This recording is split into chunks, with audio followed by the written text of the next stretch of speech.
তো ছোট মানুষ, আমার তো অত এলেম নাই, আপনাদের জন্য বাজারে একটা কিতাব ছেড়ে দিব, পড়বেন। কিতাবের নাম হচ্ছে তাফসিরে বাশারি। আল্লাহর কসম, আল্লাহর কসম, আল্লাহর জমিনের উপরে, আসমানের নিচে, জমিনের উপরে এত বড় তাফসির গ্রন্থ আমি কোনোদিন দেখি নাই যেটা আমি লিখতেছি। এটা শুধু সূরা ফাতিহার কাজ চলছে। সূরা ফাতিহার কাজে 11 খণ্ড হয়েছে। আমি আশাবাদী সূরা ফাতিহায় 15 খণ্ড হবে। এক খণ্ডে পেজ হচ্ছে 500টা, আর গোটা কোরআনের তাফসির করতে পৃষ্ঠা সংখ্যা খণ্ড লাগবে প্রায় 250 খণ্ড। আমি মরে যাওয়ার আগে যেন আল্লাহ এটা করার তৌফিক দান করেন। ওখানে এমন কোনো বক্তব্য নাই সহি যা আমি আনিনি, ওখানে এমন কোনো সহি হাদিস নাই হাদিসের যা আমি আনিনি, পাইনি, অর্থাৎ পেয়েছি আনিনি, এমনটি ঘটেনি।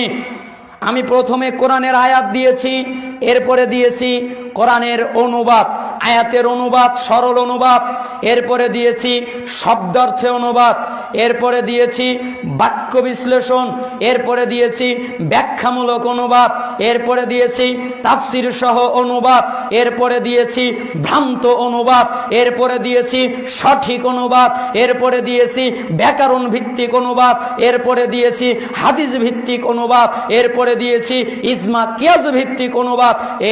এরপরে ওই আয়াত সম্পর্কে, আয়াতে যতগুলো শব্দ আছে প্রত্যেকটা শব্দ বিশ্লেষণ করেছি, বাক্য বিশ্লেষণ করেছি। আয়াত সম্পর্কে যত আয়াত কোরআনে পাওয়া যায় সমস্ত আয়াতকে সামনে এনে জড়ো করেছি। যত সহিহ হাদিস পাওয়া যায় সমস্ত সহিহ হাদিস সনদ সহ নিয়ে এসেছি, যেই কিতাবে যেভাবে আছে সেইভাবে এনেছি। এবং ওই আয়াত সম্পর্কে যত জয়ীফ হাদিস পাওয়া যায় সমস্ত জয়ীফ হাদিস এনেছি।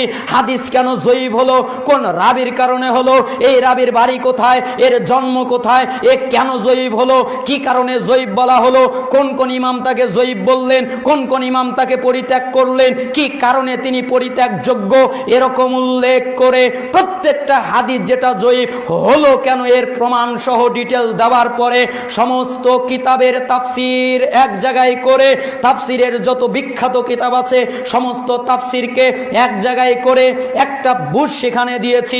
এরপরে দিয়েছি হক তাফসির, এরপরে দিয়েছি আমাদের সমাজে প্রচলিত বাতিল তাফসির, এরপরে দিয়েছি আমার বুঝ। এরকম এক একটা আয়াতে এরকম করতে করতে করতে সূরা ফাতিহায় পৃষ্ঠা সংখ্যা দাঁড়িয়েছে 5,500।